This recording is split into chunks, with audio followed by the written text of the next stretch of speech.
All right. We are in grand finals. Oh, and we're jumping straight into it. Those boys were ready. Joker versus Young Link. Interesting. Eni going the Joker. Also very interesting to see. Joker's another character that Eni plays, but I wouldn't say that he mains it. Wait, woohoo? Let's go woohoo. Oh yeah, did they jump into woohoo? Oh, they sure did. Yep, I didn't even realize that. I just, woohoo is such, it's just so obvious that it should be a thing that, it didn't even occur to me that they, That it was out of the norm. Yeah, exactly. Something very interesting. I think woohoo definitely benefits Young Link more than Joker. Oh, for sure, because of the up B? Yeah, the up B. Now, once Joker gets Arsene, that's a whole other story, but he does play most of the game as Joker. Even if it's 60-40. You don't get the DLC privileges much in this one, so. Yeah. Interesting from Dev to throw out a little more smash attacks here, though. Yeah, and charging that smash could be dangerous, too, just for the reason of... Was that a frame 4 counter on Joker? It's 3 or 4. I think it's 4, yeah. I think it's 4 and Rebel's Guard is 3. So having a frame 4 counter, one of the quickest in the games. And he getting a really quick Rebel's Guard off on that too, on that boomerang. Just tapping the button, man. But is that the percent where it might not matter as much unless he gets the rest of the Rebel's Guard? Yeah, if he can get a nice early gimp and just flying down, just dolphin dive right into the blast zone. There was the water right next to him. I just kind of. Yeah, maybe Joker just wanted to go for a swim. It's the beach episode of the anime here. Dropping the Rebel's Guard and Dev taking advantage of that crazy end lag. Really, the only end lag that Joker experiences is on that Rebel's Guard, man. Insane. Grabbing ledge, but at a supreme disadvantage here. I know Eni loves woohoo, and Eni's not bad on woohoo, but it looks like Dev's much more comfortable on the stage than Eni is currently. Yeah. At least with this character. I was about to say, at least with this character, absolutely. And let's just be honest, Young Link just gets a lot out of a little. One projectile hits, and if you know how to capitalize on it right, you are in town, baby. Right? Like it is. Oh, jab lock. Oh, but that's why Woohoo Island's not legal, ladies and gentlemen. Oh no, that wasn't woohoo there actually. That wasn't woohoo. Oh, I thought the ledge messed that up, or the tilt. Sorry. He held the forward smash for a little bit too long there. I see. Well then, you know what? There's no excuse for woohoo.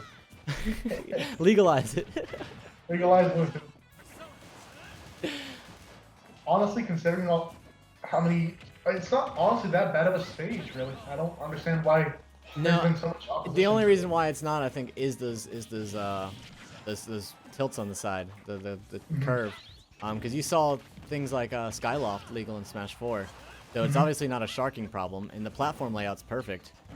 So it's all just that. It's all just the slants, yeah. That's it. I've never been a fan of wanting to ban stages just for the slants. That doesn't make any sense to me personally. But yeah, I think that it can be definitely it's definitely beneficial, but as a counter pick, that's the point. So yeah, and it's not a devastating counter pick either. Exactly. Dev taking advantage of that heavy end lag on Rebel's Guard one more time, and then using that to take the game. All right, Dev gang up, game 1. Yep, Dev gang rising up. 1 out of 3 matches toward a bracket reset. All right, so we're seeing Eni go hero, which is interesting because he says, Eni stated that he needed to stop doing this, and then went hero. But once again, hero's another character that Eni plays. So Eni's, he's the opposite of sweatpants here. He's cargo shorts right now. Oh shit! Lots of pockets for Eni. But I'm wondering if there's any chance that these pockets could come and hurt him. When you focus on so many characters, on being decent with so many characters, it's hard to focus on being really good with one. Especially if the attributes overlap, because then you start getting stuff mixed up. Yep. Happens all the Oh, whoever's posting the stuff in the chat, yeah. If you translate that out, yeah. Comes out to what that game. Oh, I see. I don't actually know what it is, but We're gonna say it's Dev Gang. All right, so we do see Eni taking the first stock, and you know, making good use of Hero's kit here. All things considered, bounce is actually a really invaluable power up in this matchup, just because of how much Young Link gets off of a single projectile. Much less all three of them for sure. Yeah, absolutely. And I think we can see Dev taking advantage of that. Eni not reading fast enough there, and getting that sizzle shielded. So, but he's still ahead, and Dev just cannot kill.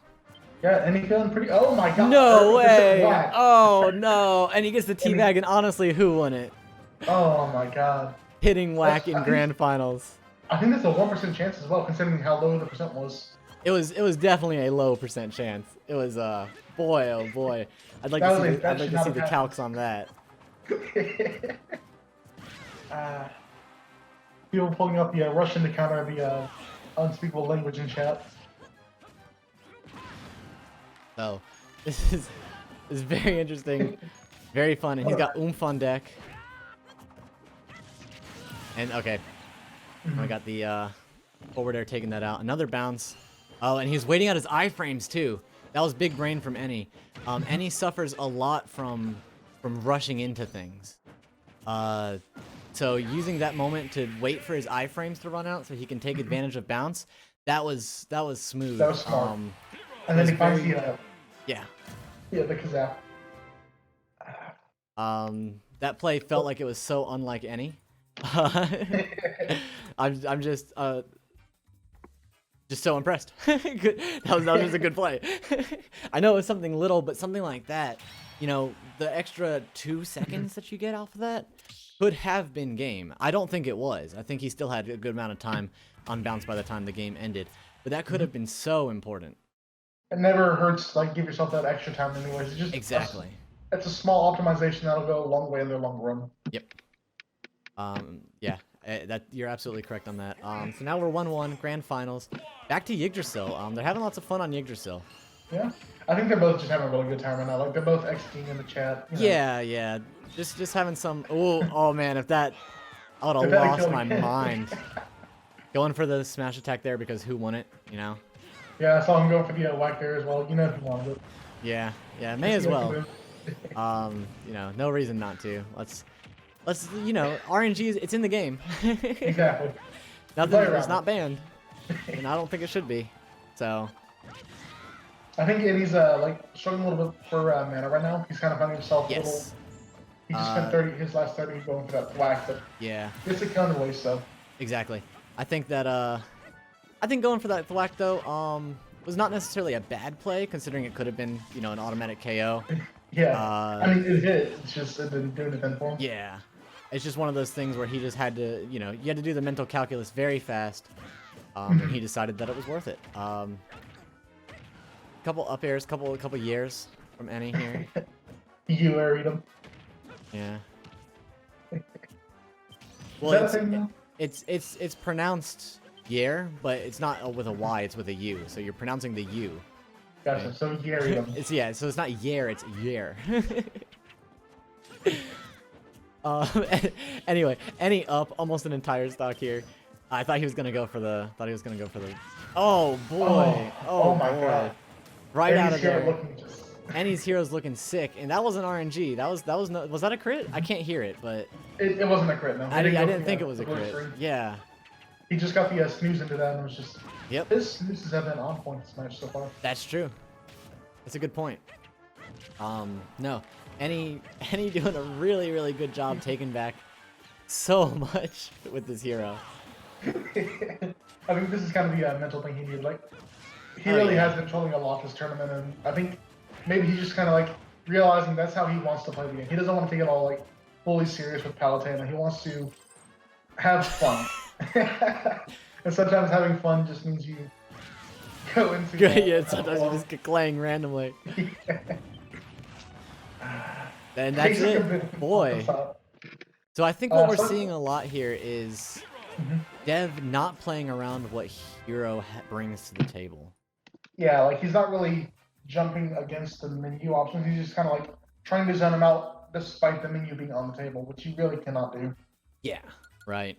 And I don't know if this is a lack of hero matchup experience from Dev, or if this is just a matchup thing in general. I'm not actually sure how these guys go in experience, but at least with Bounce on deck, I know Hero definitely has an advantage here.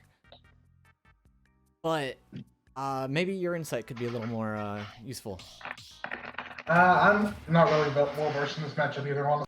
Okay. I do think that even with Bounce, Young Link should still win the matchup, considering his speed advantage, his frames, his ability to challenge Hero's recovery consistent with that Nair. Yeah, and that's where I was going with that. It's just even with Bounce, I think that his aerials and his frames are just so good that he has so many options. You see Dev adapting here to going for options aside from projectiles to start off this first 30%. Just trying to take advantage of everything else that Young Link brings to the table, because he hasn't been this whole set. And I do think that he realized that was his problem there. Yeah, like that he was just committed too much to the zoning, that he wasn't really playing to his normal advantage. Yep, absolutely. I think you're right. Yep, going for many more grabs than normal. There's still a lot of muscle memory for projectiles stuck in him. I think you can see that, but for the most part, yeah, he's definitely adapted his game plan. Exactly. He's playing like a different person now, a completely different Young Link, basically. This is the last hope for TheDevstar2000 here as well. Like, that's true. This is potentially his tournament game, which would put Eni as the champion. So, gotta. And then Oh no, yeah. I was just gonna say, like, Eni's always kind of been towards the top for these, like, long-time J2G member. Yes. So, yeah, Eni was actually one of our first Discord members ever. So, it's he's got a lot on the line here. He's a good for the culture. Yeah, a lot of pride, a lot of there's a lot of things. So, and Dev, he doesn't have too many attachments to this. So, generally speaking. He actually mentioned in the chat earlier as well. He had another tournament earlier today where like the prize was like $100 or so, but like he was so committed to wanting to fight Stefan that he skipped out on it entirely. Oh wow! I feel like we might be seeing him as more of a mainstay coming up soon. Yeah. If that motivation continues. No, I think you're right. I think especially it depends on his headspace about that too, because if he's feeling stupid about doing that, then then he could be putting himself at a disadvantage here. But if he's feeling confident and he uses that to motivate him to do better, we can see something very good come out of that. And we're already seeing the stock lead almost an entire stock. Now we do have to acknowledge that with Hero that can change in a moment, like literally. Oh, however, we literally just saw it happen. Yeah. However, we do have to acknowledge Dev's game plan here. Maybe it's a game too late, but him really adapting this, and changing up the way he's approaching is very, very beneficial to him. It's been so successful for him, absolutely. And now it seems RNGesus is no longer shining on Eni in the sense of he's getting a lot less bounces than normal, yeah. Than he was before. So it seems like what once was a blessing is now a bit of a curse. Yeah, and you cannot sleep on Accelerado. He almost went for the double pair there. Didn't quite find it, but that is one of those brutal setups you can get when you have both Oomph and Accelerado. Words are hard. Yeah, and it's worn off now, and both of them down to their last stock. Eni trying to get a nice bang out. Less magic than I'm sure he really wants to be at, because he's going for oh no! Oh boy! Oh boy! And that would have been it too. Dev getting a little impatient there. I think how close he was to death there. Yeah. Oh, and that's it. Calls out the jump. Yep. Calls out the jump. Perfect. Back to even. Game 5, grand finals. Dev is doing an excellent job adapting his game plan to this. We saw that very close because Eni's also adapting to what Dev has started to do. But we are definitely seeing him pick back up. I'm glad to see both these players like trying to work against each other instead of like trying to stick to their plans. Yeah. Even when it's clearly not working, for sure. Yeah, and those are some of the most beautiful sets in Smash too, because you're not just seeing people push buttons, you're seeing people figure out, try to predict what other buttons the other guy's gonna push. Exactly. And work around that. And I think that Dev has finally found that footing to work around it.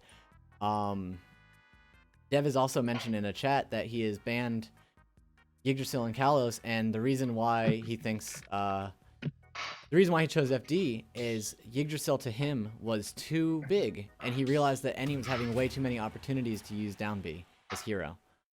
That makes sense. Yeah, which totally makes sense. That's an observation I didn't make, but then again, I'm not the one that was playing, so. We see Eni switching to his actual main here, while Dev stays as Young Link. And also, this is one of Eni's favorite stages.